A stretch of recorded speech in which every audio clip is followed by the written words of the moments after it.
देखो इसमें त्रैमासिक परीक्षा 2021-22 कक्षा 10 का पेपर है।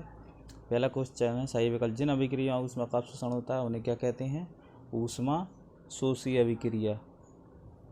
उसके बाद चींटी के डंक में कौन सा अम्ल होता है? मेथनॉइक या फार्मिक अम्ल। प्रकाश संश्लेषण क्रिया पौधे किस भाग में होती है? पत्ती में होती है। मनुष्य में वृक्क एक तंत्र का भाग है, क्या? उत्सर्जन तंत्र का भाग है। समतल दर्पण की फोकस दूरी होती है अनंत। वाहनों में पीछे का दृश्य देखने के लिए किस दर्पण का उपयोग किया जाता है? उत्तल दर्पण का। और पादप में जाइलम उत्तरदायी जल का वहन करने के लिए। मनुष्य का मुख्य सोचने वाला भाग अग्र मस्तिष्क है। अम्ल और क्षार के बीच होने वाली क्रिया कहलाती है उदासीनीकरण। रासायनिक अभिक्रिया में भाग लेने वाले पदार्थ कहलाते हैं अभिकारक। ठीक है। उसके बाद है रिक्त स्थान। सिरके में अम्ल उपस्थित होता है तो एसिटिक अम्ल। कोशिका का ऊर्जा स्तर कहलाता है माइटोकॉन्ड्रिया। आपतन कोण का मान सदैव परावर्तन कोण के मान के बराबर होता है। वस्तुओं को हम खाली स्थान की उपस्थिति में देख सकते हैं, यानी प्रकाश की उपस्थिति में। दो तंत्रिका कोशिका के मध्य खाली स्थान को सिनेप्स कहते हैं। वे सभी प्रारूप जो सम्मिलित रूप से अनुसंरक्षण का कार्य करते हैं कहलाते हैं जैवपक्रम। और अब ये देखना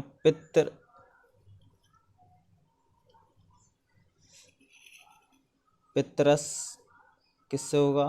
पित्ताशय। पितरस पित्ताशय से। इंसुलिन यकृत डायोप्टर अम्लीय वर्षा का पीएच मान 5.6 से कम। भोजन का स्थानांतरण फ्लोएम डायोप्टर लेंस की क्षमता। इंसुलिन यूरिया का निर्माण।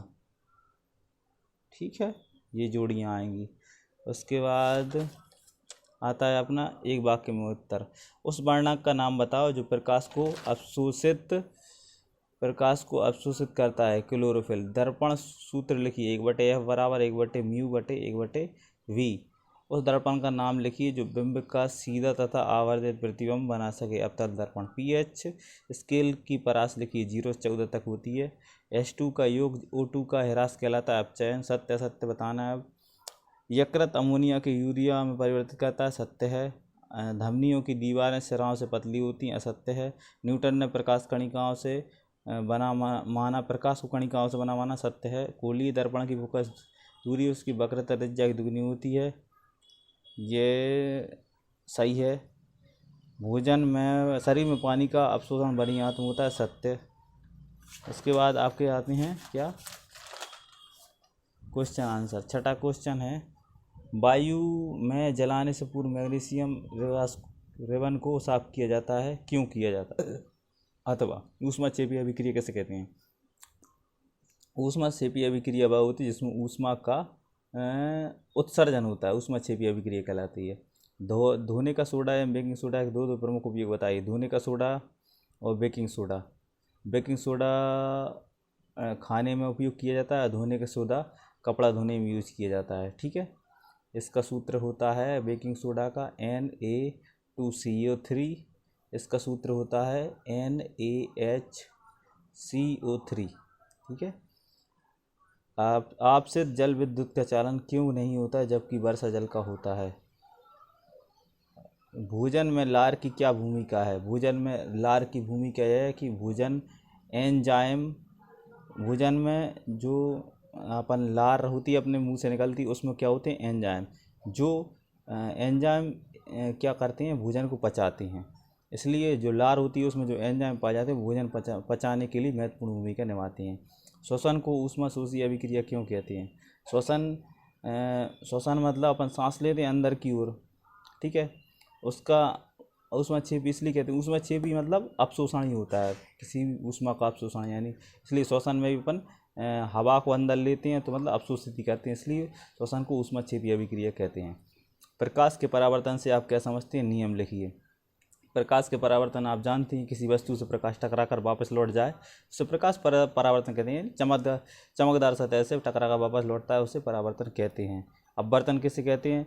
वह ऐसा प्रकाश किसी वस्तु से टकरा कर सीधा उसके अंदर चला जाए, उसे अपवर्तन कहते हैं। मस्तिष्क के 2 कार्य लिखिए। प्रश्न नंबर 10 है, हम अगरबत्ती गंध का पता कैसे लगाते हैं? प्रश्न नंबर 11, अम्ल की जलीय विद्युत चालन क्यों कहा जाता है? प्लास्टर ऑफ पेरिस का रासायनिक सूत्र बताइए, इसका रासायनिक नाम लिखिए। 11वां क्वेश्चन। 12वां क्वेश्चन है, ऊष्मा शोषी अभिक्रिया कैसे कहते हैं? उदाहरण दीजिए। जो ऊष्मा को शोषण करे उसे ऊष्मा शोषी अभिक्रिया कहते हैं। रोडक्स अभिक्रिया कैसे कहते हैं?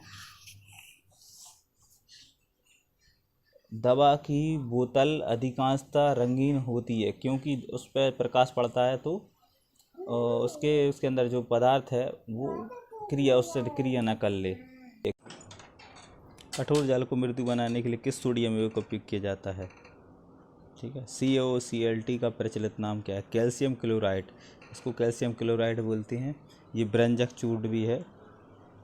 ये फेशियल में काम आता है, ब्यूटी पार्लर में। उत्सर्जन से आप क्या समझते हैं? अथवा स्वयं पोषण तथा विषम पोषण में 2 अंतर लिखिए। अवतल दर्पणों के उपयोग लिखिए तथा उत्तल दर्पणों के उपयोग लिखिए। स्वयं पोषी पोषण क्या होता है? जो अपना खाना स्वयं बनाते हैं, स्वयं पोषी पोषण कहलाता है। विषम पोषी पोषण जो अपने खाना दूसरों पर निर्भर रहते हैं, तो वो विषम पोषी पोषण में आता है। उत्सर्जन, अपने शरीर में अपन किस चीज़ का उत्सर्जन करते हैं? जैसे सांस लेना, और अपन जब बाहर छोड़ते हैं तो सांस का क्या होता है? उत्सर्जन होता है। उसके बाद अवतल दर्पणों का उपयोग लिखिए। अवतल दर्पणों का उपयोग किस चीज़ को बड़ा दिखाने में किया जाता है? उत्तल दर्पणों का उपयोग वाहन चलाते समय पीछे देखने के लिए जो दर्पण लगा होता है उसे उत्तल दर्पण का उपयोग होता है। वो अम्ल तथा क्षार में अंतर लिखिए, अथवा प्रबल अम्ल एवं दुर्बल अम्लों को समझाइए। संतुलित रासायनिक समीकरण क्या है? रासायनिक समीकरण को संतुलित कैसे किया जाता है अथवा संतुलित करना है। निम्न अभिक्रियाओं के लिए संतुलित समीकरण लिखिए। जाइलम तथा फ्लोएम के विहन में क्या अंतर है? जाइलम पौधों में होता है, फ्लोएम शरीर में होता है, जीवों में पाया जाता है। स्वपोषण के लिए आवश्यक परिस्थितियाँ लिखिए। मूत्र निर्माण की क्रियाविधि समझाइए। वायवीय तथा अवायवीय श्वसन में अंतर लिखिए। तंत्रिका कोशिका का नामांकित चित्र बनाइए। एक जीव में नियंत्रण एवं समन्वय तंत्र की क्या आवश्यकता है? वास्तविक अथवा आभासी प्रतिबिंब में अंतर लिखिए। एक गोलीय दर्पण की वक्रता त्रिज्या 20 सेंटीमीटर, तो इसकी फोकस दूरी क्या होगी? प्लास्टर ऑफ पेरिस बनाने की विधि, सूत्र व रासायनिक नाम लिखिए। और pH परिवर्तन के कारण दंत क्षय को समझाइए।